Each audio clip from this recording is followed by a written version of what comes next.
Today we're going to make an enriched dough, and more specifically a brioche dough. First of all, we're going to start with a preferment. I have some water in here. Here goes the flour and just a little bit of yeast. We're going to mix this up really well and then allow it to rise for several hours or even in the refrigerator overnight. Now that most of the dry ingredients have been incorporated, we're going to place it on the table and quickly bring it together into a small ball. And with a knife, we're going to score it in the center, kind of into a cross shape. Let's put everything up here. And it seems dry, but it's going to be just perfect. We're just going to work it a bit, making sure that everything is well incorporated. And now we're simply going to place it in a bowl with a cut across, just like so. And now, magically, we already have one ready. And let me show it to you. There it is after it's been able to rest. Our main ingredients are flour, butter, lots of it, and eggs. Let's get started. Initially, we're going to put the flour in here, and this one is a great one by Molino Denti. It's really, really nice. And this is a bread flour, a strong flour. And then here we have some all-purpose flour. We're already going to put the salt in here and mix it up so it will not bother the yeast. And then we're going to put the yeast in, the honey. Let me see here. Where is my little spatula? There. Put the honey in. A little bit of rum. And here comes the hook. We'll place the heavy cream in there as well. Let's make sure all of it is out. The sugar. And now we're going to bring these ingredients together. And now slowly we're going to add one egg at a time, as well as the preferment.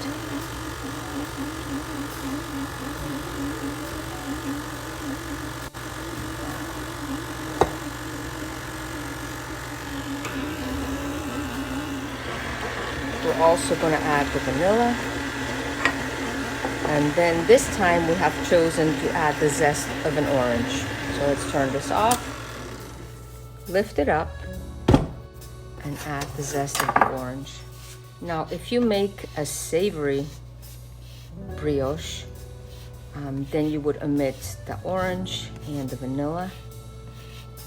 Like for instance, one really good one is brioche, and you wrap it around some brie cheese, and oh my, is that good. Add this in here, close it back up, and once again, mix it. We're going to throw in some of the pieces of the preferment, so all this can nicely knead together. It's very important to use cold ingredients. The eggs need to be cold, the cream needs to be cold, and the butter, you will see the butter will need to be cold as well, but pliable. Now the dough at this point is actually pretty sticky, and you think, how in the world is this going to come together? But we are going to set the speed on a bit higher, and for about 4 minutes we're going to mix it like this and allow the dough to kind of come away from the sides of the bowl.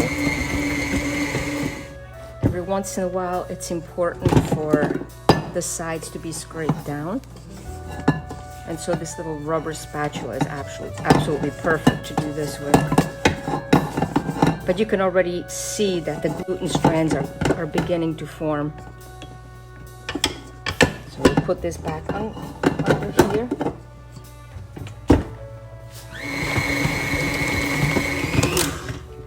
As you can see, the dough is really beginning to come away from the side of the bowl, and that's a good sign. Now we're gonna be able to add the butter. And the butter needs to be cold, but at the same time also pliable. So if the butter was to be a little bit harder than this, you can use something such as this to kind of beat on it to keep it cold, but still be able to be pliable and perfect to place into the dough. So we're gonna just add one piece at a time, and once that piece is incorporated, only then we'll be able to add the next one. So that one piece was well incorporated, we're gonna add another one, and we're gonna keep doing this until all the butter has well been incorporated. Let me just add one more. There we go. Can you see how the dough has completely come away from the side of the bowl? And the butter has completely been incorporated as well. And look at this gorgeous dough now. And we can probably, by stretching it with my hands, we can see the beautiful, beautiful gluten strands that have been formed. Look at this, gorgeous.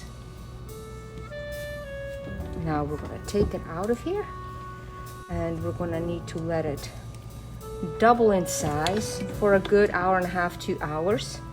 And then we're gonna need to refrigerate it. Now we're gonna dust the work surface a little bit more. Place our dough right on here and just build a little bit of extra strength into it.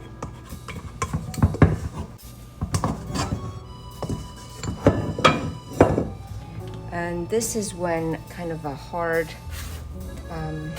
bench scraper is really nice to use.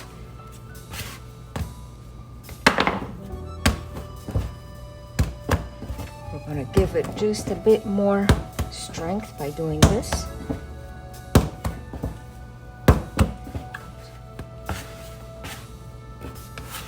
What's so nice about brioche dough, once it has risen, you can divide it up and freeze it, or you can shape some of the pastries that you would like to make and then freeze those before baking. So here we're going to put it into a food safe container with a lid and place it on the counter for about an hour and a half to 2 hours until it doubles in size, and then into the refrigerator. And here we are the day after. We just took it out of the refrigerator. It has definitely doubled in size, and now we're going to be able to prepare all kinds of goodies with it.